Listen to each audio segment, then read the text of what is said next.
that the testimony you are about to give is the truth, the whole truth, and nothing but the truth. So help you God. Let the record show that the witness answered in. We are facing an unprecedented crisis at the border. U.S. Customs and Border Protection has apprehended or encountered, as we sit here today, over 800,000 migrants crossing our border from Mexico since October 1st, over 90% of whom crossed illegally between ports of entry.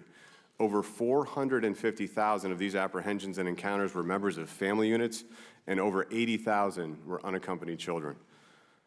Combined, that means over 300,000 children have entered our custody since October 1st. That's almost as many as the total apprehensions in fiscal year 17. We also intend to provide a much-needed account of the extraordinary. The border flows and the custody situation remain beyond crisis levels. We are still seeing 2,500 crossings a day, mostly families. To continue to mitigate this, we're pursuing a multifaceted strategy that addresses the regional flows of migration at their source by expanding our partnership efforts with Central American governments to attack criminal organizations and improve security while fostering economic development and growth.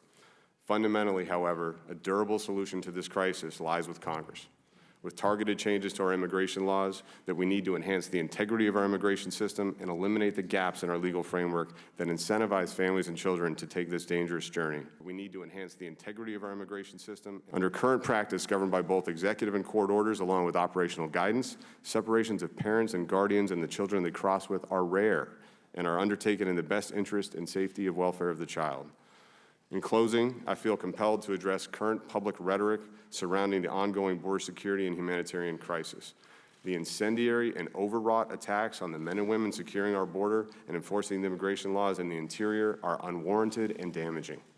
The demonization of law enforcement professionals, U.S. Border Patrol agents, CBP and ICE officers from all racial and ethnic backgrounds, from all faiths and callings, who have chosen a career about protecting others must stop. On the ground seem contrary to that reassuring. Last week, HHS IG official Ann Maxwell told us that her office saw cases in which the Department of Homeland Security separated children based on the parent's criminal history, including, for example, a prior charge of marijuana possession.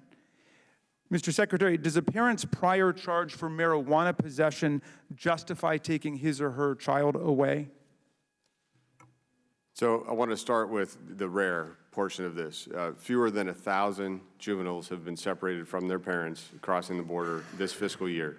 That's with 450,000 crossings of family units.